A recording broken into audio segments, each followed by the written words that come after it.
What's going on, guys? It's your boy Nick coming at you with a brand new Mutant deck profile for post Battle of Chaos. I do want to apologize for the way that I currently sound. I actually went and got my COVID booster this past Friday, and as of yesterday, I ended up getting slightly sick. I have a really excruciatingly painful sore throat, and my voice just sounds all jacked up, as you can hear. So for that, I do apologize.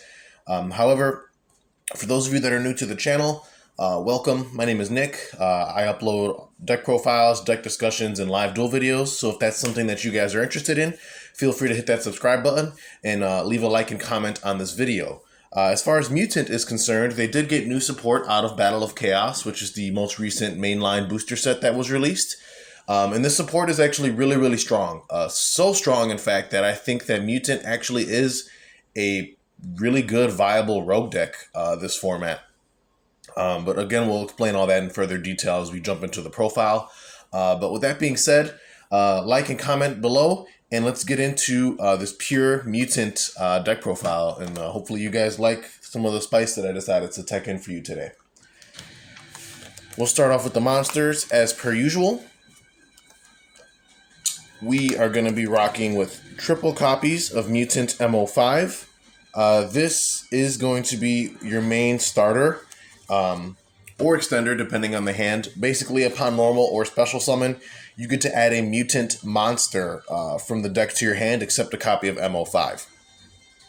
Then, as a secondary effect, is you contribute this card and then banish a card from your hand or face of field, which is cost, to then special summon a monster from your hand or deck based on the banished card. So if you banished a monster, you can special summon Mutant Beast from your hand or deck. If you banished a spell card, you can special summon Mutant Mist. And if you banished a trap card, you can special summon Mutant Arsenal.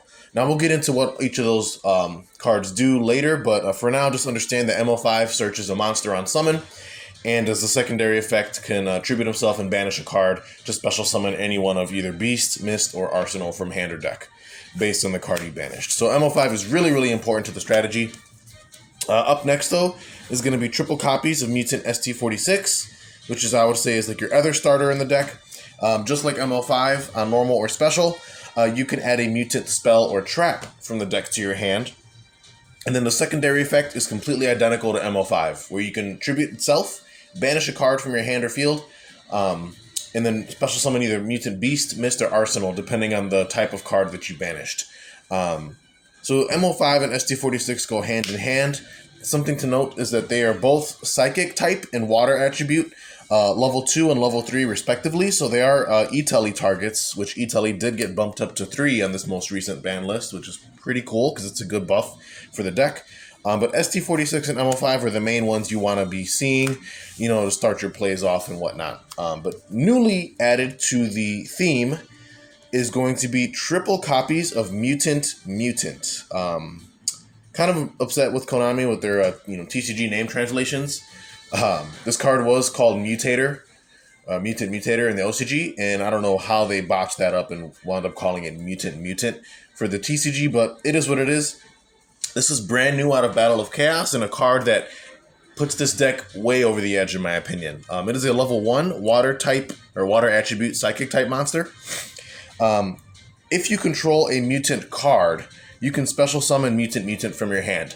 Note that it's this mutant card. It doesn't specify it has to be a monster. So if you have like a field spell, which mutants do have, or one of their continuous traps face up on the field, you can special summon the Mutant Mutant, which is pretty sick. So it serves as an extender. Helps the deck play through hand traps and disruption more easily.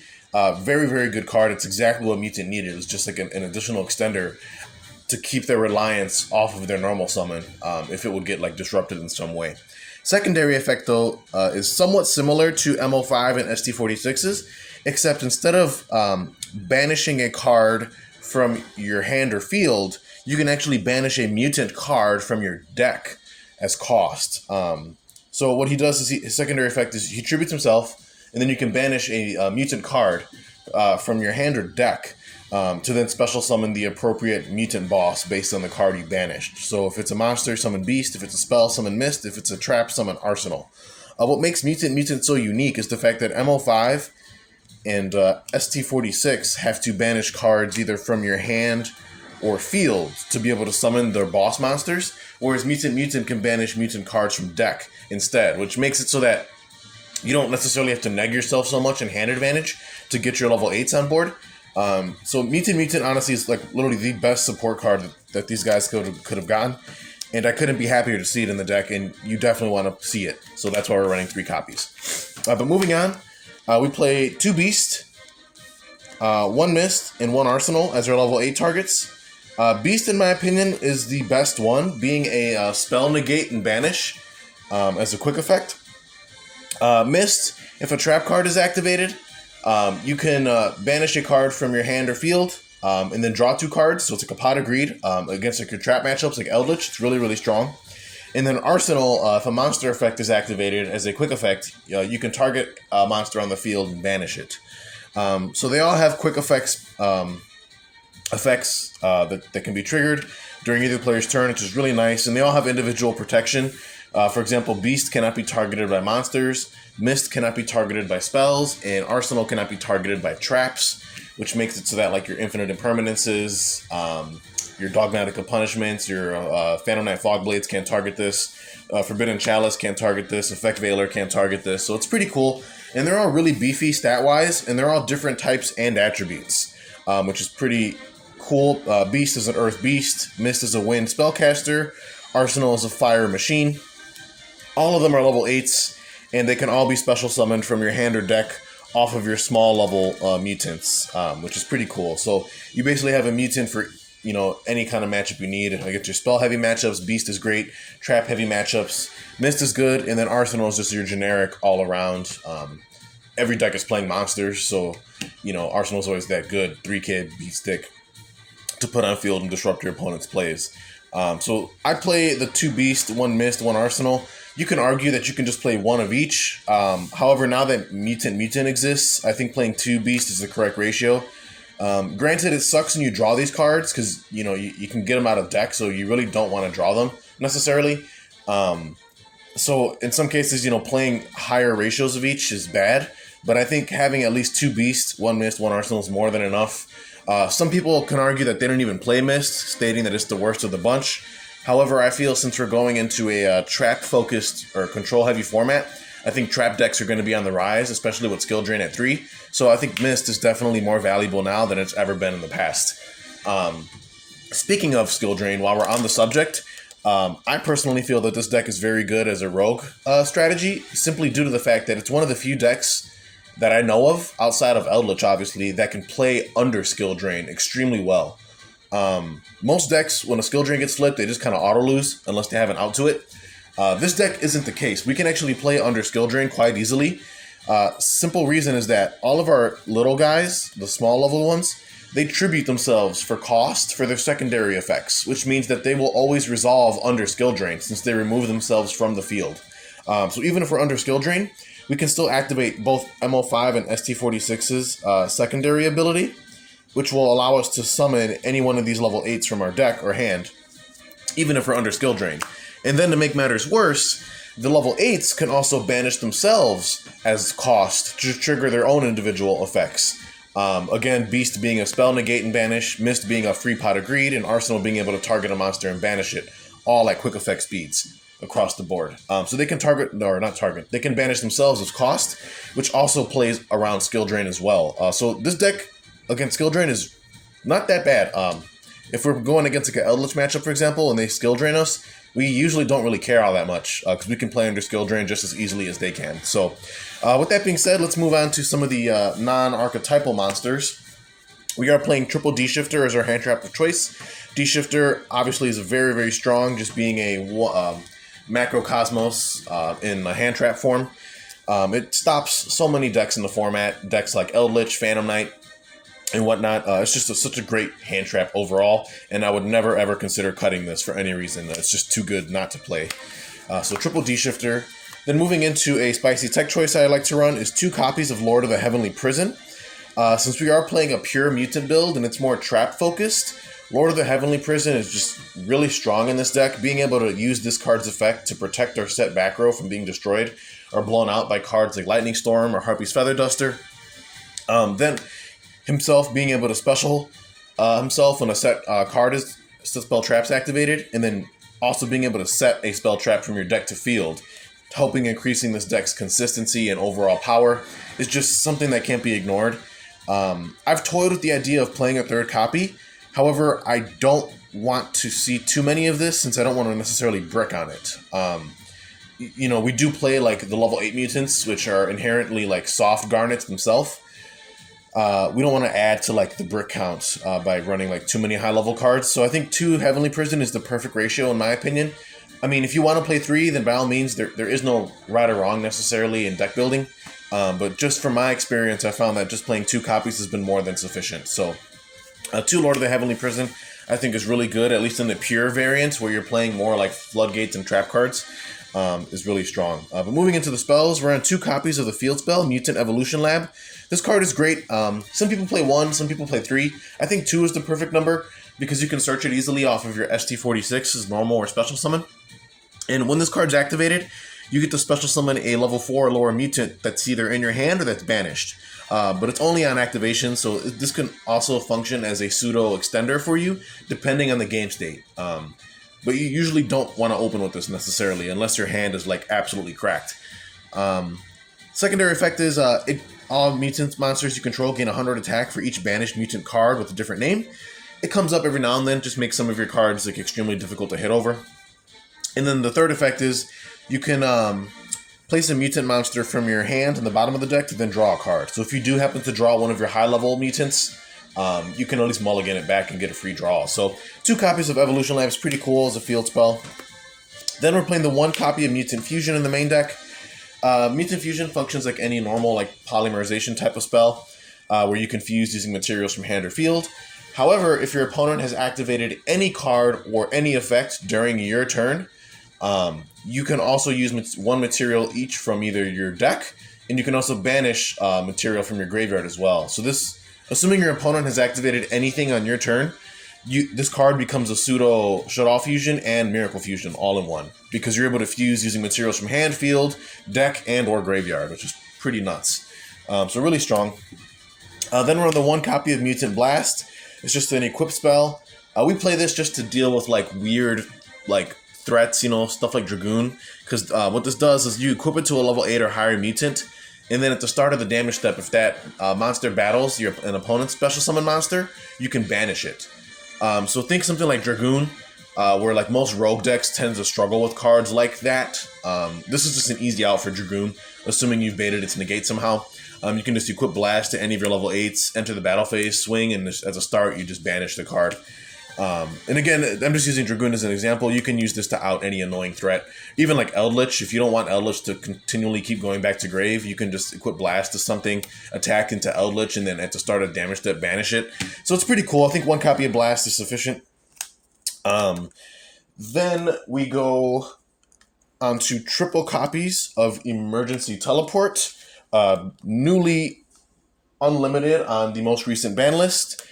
This allows you to just special summon a level 3 or lower psychic type monster from your hand or deck, but banish it during the end phase of the turn. This card being at 3 is a insanely strong boost for this deck, given that all of your starters are psychic types that are level 3 or lower. This just adds so much more consistency to the deck overall, and allows us to set up some really strong boards, whether we go first or second. So triple E-Telly is a must in this deck. Thank God it's at 3 now. It's so awesome. 1 Called by the Grave, of course. We are a rogue deck. Hand traps still do mess with us, and we want to try and avoid that as much as we can. So playing the 1 Called by is pretty much mandatory now in any deck you play. You just have to run it. This helps out like DPE, for example. Any hand traps that try and stop whatever it is that you're doing. So Called by obviously is really good. But now moving into the traps, we're on triple copies of Mutant Cry. Mutant Cry allows us to fusion summon during the main phase by shuffling materials listed on that fusion monster back into the main deck from the cards from among the cards on our field, graveyard, or face-up banished. So this is really cool. This is usually how we're fusion summoning. I know we do play Mutant Fusion in the main deck, but we just play 1 of it, and that's because we usually don't use that card to fuse. As ironic as that sounds, we usually fuse on the opponent's turn through Mutant Cry. And think of this like a Tri-Brigade Revolt, because it just allows us to recycle materials back in our deck and then put a fusion monster on the board for free. So I would almost argue that Mutant Cry just keeps us going in the long game, because it continually recycles our bosses and our materials to help us extend through later parts of the duel. Getting a fusion monster on board is just a bonus, but triple copies of Mutant Cry is always really strong. Then we're on 2 copies of Mutant Expansion. Expansion is a continuous trap. It's pretty much like an in-archetype version of Emergency Teleport, where when it's activated, you can take a level 4 or lower mutant from your deck and either add it to your hand or special summon it. Then it has the additional ability of being able to, if a level 8 or higher mutant monster I control would be destroyed by a card effect, I can banish this card I control instead. So it can help us protect our level 8s from any kinds of like removal that would destroy us specifically. And that's it for the mutant traps. Now we're going to be going into some of the generic traps we play. We're on triple copies of Infinite Impermanence. This, in my opinion, is still hands down the best hand trap in the format. This card cannot be understated. If you don't have copies of this, I strongly urge that you save up for some, because it is so impactful. Like, this card stops so much, and being able to play it at 3 in this deck is just a huge plus. Excuse me, my voice is kind of... Let me take a drink of water real quick. Sorry about that. Okay, excuse me. Anyway, moving on. We are on 2 copies of There Can Be Only One as our floodgate of choice in the main deck.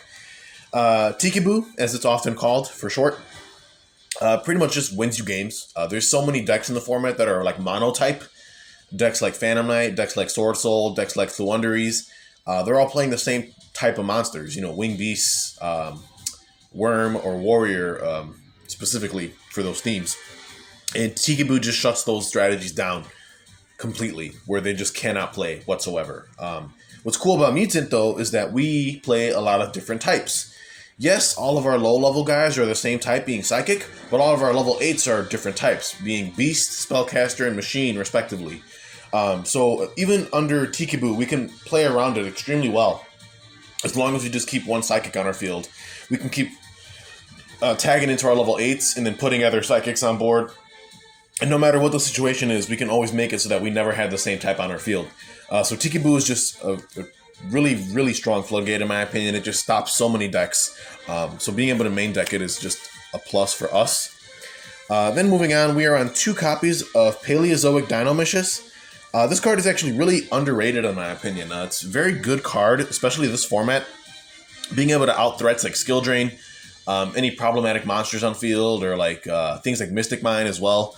It just targets a face-up card in the field. That's cost. And then for effect, you discard a card from your hand, and if you do, you banish the card you targeted. Now, the discard is actually kind of a plus, because if you do happen to draw your level 8s, which does happen sometimes, you can actually discard them to grave off of Dynomishes' effect, making it so that a card like Mutant Cry is live, so you can just use them from grave and shuffle them back to make a fusion play, which is pretty cool. But Dynomishes is nice, just being that, 1-for-1 removal. And the graveyard effect does come up every once in a while, where when a trap's activated, you can special summon this card back to the field as a monster. You mainly just use that as an additional resource to help you link climb, for example, or you can also use it as fodder for like your level 8s or your little guys to be able to tag into the level 8s. So 2 copies of Dynomishes I think is cool. Then we're on the 2 copies of Solemn Strike. I think Solemn Strike is just one of the best counter traps this format, right behind Solemn Judgment. What else can I say? It's Solemn Strike. Just if you're playing a control deck, you're probably main decking this card to some capacity. So 2 strike. And then for the last card in the main deck, and this is a huge flex spot because the main deck's actually 41 cards. You could realistically cut this and just play a straight 40, but I'm testing out a trap card, a very old trap card called Psychic Trigger. What this card does is you can only activate it while your life points are lower than your opponent's. And that's actually not that difficult to achieve, given that something I overlooked is that Mutant Mutant, in order for you to use his secondary effect, at resolution, you take damage equal to the level 8's monster's attack, or whatever you summon from deck. That's the only drawback that this card has, is, he can banish a mutant card from deck to special summon a level 8 mutant, but when you do, you take damage equal to that card's attack. So, Usually when you use this, your life is always going to be lower than your opponent's, which I felt made Psychic Trigger a lot more viable, given that in order for you to be able to activate the card, your life has to be lower than your opponent's. But what you do is you take 2 Psychic-type monsters in your grave, you banish them, and then you draw 2 cards. I just thought it was kind of cool, and it's something that I'm testing out. Again, the main deck's at 41 cards, counting this. You could just cut this completely and play even 40. There's nothing wrong with that. This is just something that I'm trying to 5-head and test with. It comes up every once in a while. It is somewhat situational, though. That's why I'm just playing the 1-of, because you do need to have lower life than your opponent, and you also need to have at least 2 Psychics engraved to be able to banish with this. So I think just playing the 1 is fine. But again, it's all up to your discretion. If you feel like cutting this, then by all means, go right ahead. There's no wrong answer to that. But that's it for the main deck, guys. Let's go ahead and move into the extra deck, which does actually have a lot of flexibility despite a couple things. So we're going to start off with the Mutant Fusion monsters. We're playing 2 copies of Mutant Synthesis. It's a water attribute, psychic type monster. Requires 2 mutant monsters with different attributes to be made. And if it's special summoned, or excuse me, if it's fusion summoned, you can target a card in the field and destroy it. So on summon, it's just removal. And then as a quick effect, when your opponent activates a card or effect, you can quick effect make this card unaffected by the opponent's cards of the same type. So if they activate a spell, you can chain Synthesis, and for the remainder of the turn, Synthesis is now unaffected by spell cards. Or if they activate a monster effect, you can chain Synthesis, and Synthesis is unaffected by monster effects. So it's a pretty cool form of protection. And then if it's destroyed, you can target one of your banished mutant cards and add it back to your hand. So I think at 2 is perfect. Then we are playing the 1 copy of Mutant Ultimus. This card is just a house. You don't make it often, but when you do, you're probably going to win that game. In my opinion, it's like a better version of Invoke Mechaba. It's a quick effect, negate and banish. However, instead of banishing the type of card your opponent activated from hand, you can banish a mutant card of the same type from your hand, field, and or graveyard. So basically what that means is if they activate a trap, you can chain Ultimus and then banish a mutant trap from your hand, field, or grave to negate that activation and banish that card. So Ultimus is really, really strong. Also 3,500. It's just really big. Then moving into some of our Xyz monsters, we're playing a pretty cool rank 8 package in the form of Dingirsu, just being one of the best rank 8s to make. Just it protects your back row. On summon, it sends a card, non-target, non-destruction to grave. Really strong. Then we're on number 23, Lancelot. This just facilitates a Zeus line for us. We can overlay 2 level 8s. This card allows us to attack directly. And then we go main phase 2, make number 84 pain gainer. And then overlay the Zeus on top of the 84. And now, like that, we have a 4-material Zeus. So I think it's pretty strong. Those are the only Xyz monsters we play, and that's because I just feel like we're playing the best of the bunch. I find a pretty hard argument to find any Xyz that's better than Ding and or Zeus. So that's why we're only playing those specifically. But anyway, moving on to the links. We're on 1 copy of Relinquished Anima. Relinquished Anima is actually really nice that we can play now because our Mutant is a level 1 monster, so we can make Anima in certain situations and just steal cards, which is pretty fun. Something we didn't have access to previously. 1 Almiraj, again, we can make this if our plays get snuffed, like our normal summon gets impermed or veilered. We just have something to go into that can protect our level 8s. We are on the Predaplant Verite Anaconda.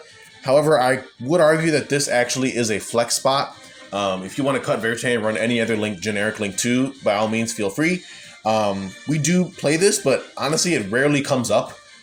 We only play the 1 copy of Mutant Fusion in our main deck, which is the only card that this can send, and that card never really comes up either. So the Verite is somewhat situational, but it's just a nice card to have just in case, obviously.